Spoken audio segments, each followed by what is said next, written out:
বাঁচার উপায় নাই, মুখে পায়খানা মাখাইয়া নিয়ে গেছে, ধরো আও ছেড়ে দৌ, কি না পাক মানুষ, যাবো না নাই না ধরবো অমনি, যেতই প্রেম থেকে আসবো না পাক শরীর। যুবক কান্দে আর কয়, বন্ধু তুমি আমার সামান্য না পাক দেখিয়া যেমন সরে গেলা, আর আমার আল্লাহ আমার সুগন্ধি দিয়া জান্নাতি করে দিবে, জোরে বলো আমিন। যুবক অবস্থায় আমরা ইবাদত করব, যুবক অবস্থায় সমাজের নেতৃত্ব নিব। আজকের এই সভাটা যদি যুবকে পরিচালনা না নিতেন, এই বুড়াগুলো পারতো, কথা কোন পারতো? তাহলে যুবক যেদিকে যায় সমাজ সেই দিকে যায়।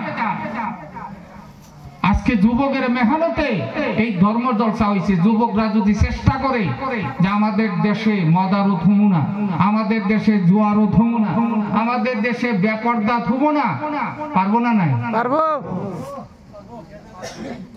আর বুড়া মানুষ দৈনিক কেস খায়, গেদা উঠ রে, বেলা হয়েছে ও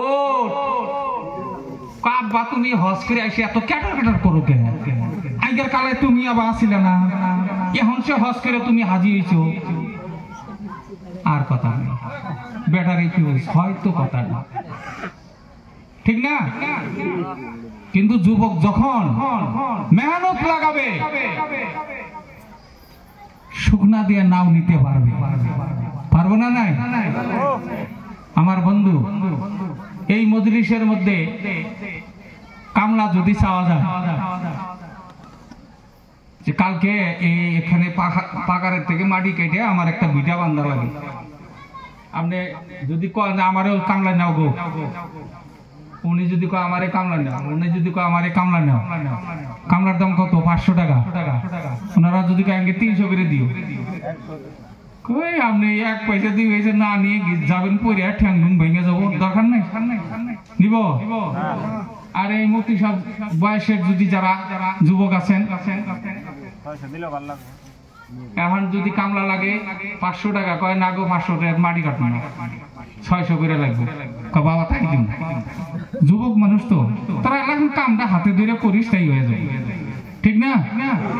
ইনারা 300 টাকা করে দিবার ছিল, তাও নিবার চায় না। আর যুবকে 100 টাকা বেশি চাইছে, তাও নেয়, নিব না? তাহলে যুবক অবস্থায় সমাজ পরিবর্তন করার হাতিয়ার যুবকের হাতে নবীজি দান করেছে। সুবহানাল্লাহ, সুবহানাল্লাহ। আখিরি হজের সময় আল্লাহ রাসূল সাল্লাল্লাহু আলাইহি সাল্লাম এইভাবে হাত উত্তোলন করে নবীজি প্রশ্ন করলেন, আমার পরে দিনের জন্য কে কে তৈরি আছো, দিন জিন্দা রাখার জন্য? একজন উঠে বলল, হুজুর